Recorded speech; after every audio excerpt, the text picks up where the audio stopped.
Indian overseas Congress के पूर्व अध्यक्ष सैम पित्रोदा द्वारा देश के अलग अलग हिस्सों में रहने वाले लोगों के रंग रूप को लेकर की गई टिप्पणी अब कांग्रेस के गले की फांस बन गई है। कांग्रेस ने उनके बयान से किनारा कर लिया है और सैम पित्रोदा ने भी अपने पद से इस्तीफा दे दिया है। लेकिन वहीं अब बीजेपी इस बयान को लेकर अटैकिंग मोड में आ चुकी है। इसी कड़ी में हिमाचल प्रदेश के मंडी से भाजपा प्रत्याशी कंगना रनौत ने भी सैम पित्रोदा पर जमकर निशाना साधा है। यही नहीं, उन्होंने राहुल गांधी पर भी करारा पलटवार करते हुए कहा कि राहुल गांधी इटालियन होंगे, लेकिन भारतवासियों को बांटने की कोशिश सैम अंकल हरगिज ना करें। आइए सुनते हैं कंगना रनौत ने क्या कुछ कहा। आज वो मौका है जब सारा विश्व चाहे, उनकी अर्थव्यवस्थाएं लड़खड़ा गई हैं, चरमरा गई हैं, लेकिन भारत की अर्थव्यवस्था जो 11वें नंबर पर हुआ करती थी अब 5वें नंबर पर आई है। और भारतीय जनता पार्टी का संकल्प पत्र कहता है कि इन अगले 5 सालों में हम तीसरी अर्थव्यवस्था होगी। तीसरी अर्थव्यवस्था होने का मतलब आप जानते हैं, अमेरिका, चाइना और भारत एक विश्व की बहुत बड़ी शक्ति बनकर निकल के आना।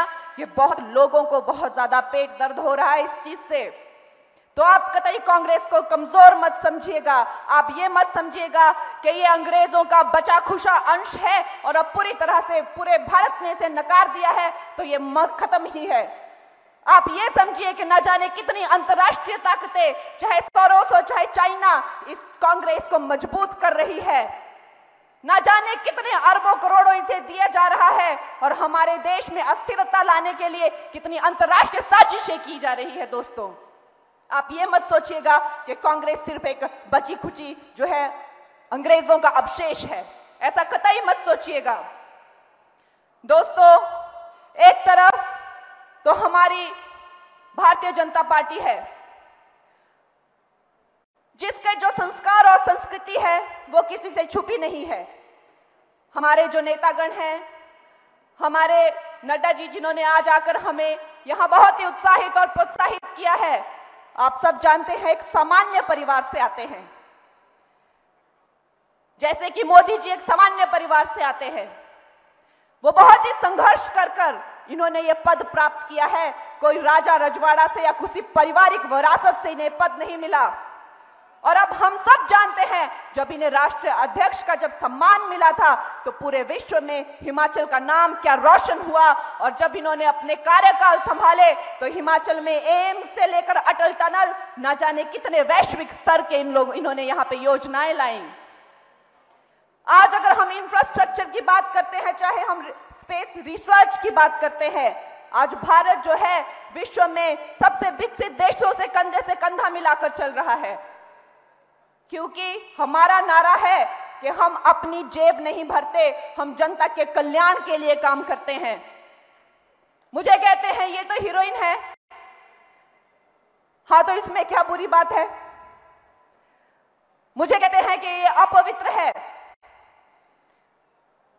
मैं इनको ये कहना चाहूंगी कि मैं आप लोगों की तरह नहीं हूं। मैं अपने माता पिता का नाम इस्तेमाल करके नहीं, अपनी योग्यता से अपनी जिंदगी में हर मुकाम पाया है। और शायद यही कारण रहा होगा कि भारतीय जनता पार्टी ने सोचा होगा कि ये बेटी भी हमारे उन सामान्य गरीब परिवार से आती है और ये निश्चय ही गरीबों की सेवा में अपना जीवन लगा देगी, जैसे कि प्रधानमंत्री जी ने और नड्डा जी ने और हमारे सभी नेतृत्व ने लगाया है। हम राजा रजवाड़ों के परिवारों से नहीं आते हैं, हमने गरीबी पुस्तकों में नहीं पढ़ी है।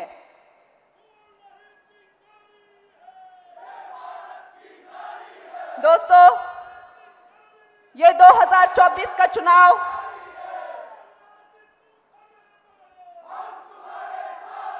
हमें एक मुंहतोड़ जवाब देना होगा कांग्रेस पार्टी को।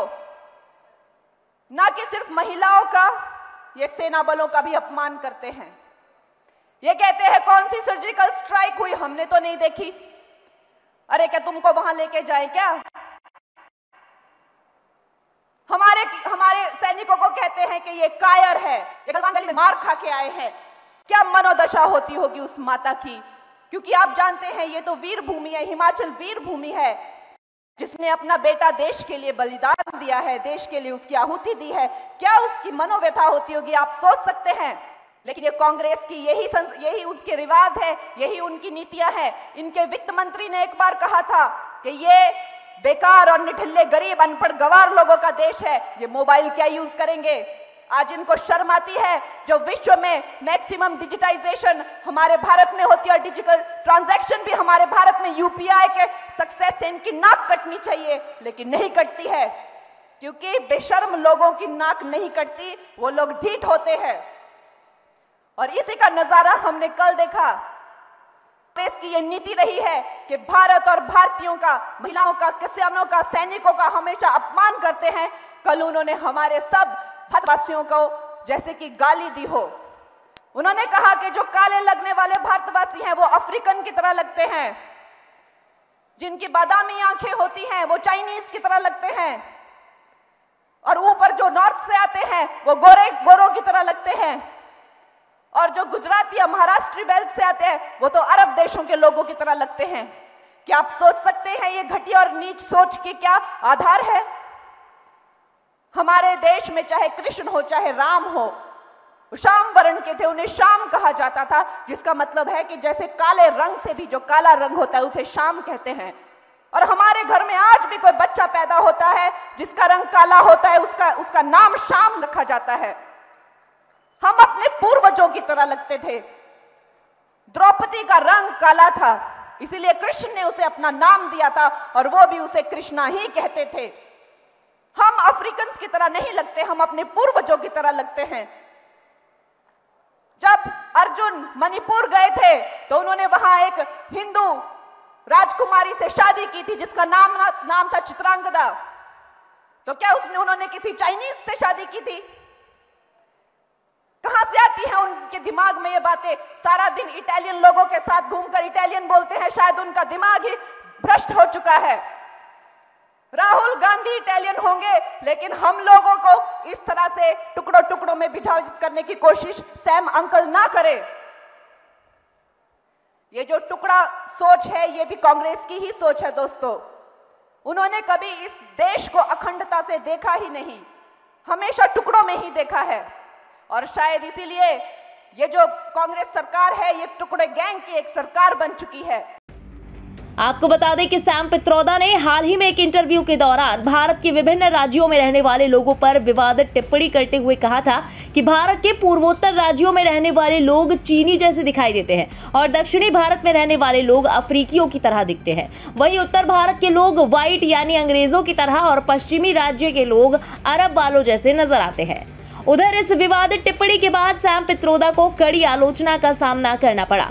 कांग्रेस ने उनके बयान से खुद को अलग कर लिया है, लेकिन सैम पित्रोदा के बयान पर छिड़ा सियासी बवाल हाल फिलहाल तो कम होता नजर बिल्कुल नहीं आ रहा। ब्यूरो रिपोर्ट, इंडिया पब्लिक खबर। बहरहाल इस पूरी खबर पर आपका क्या कहना है कमेंट सेक्शन में लिखकर हमें अपनी राय जरूर बताएं।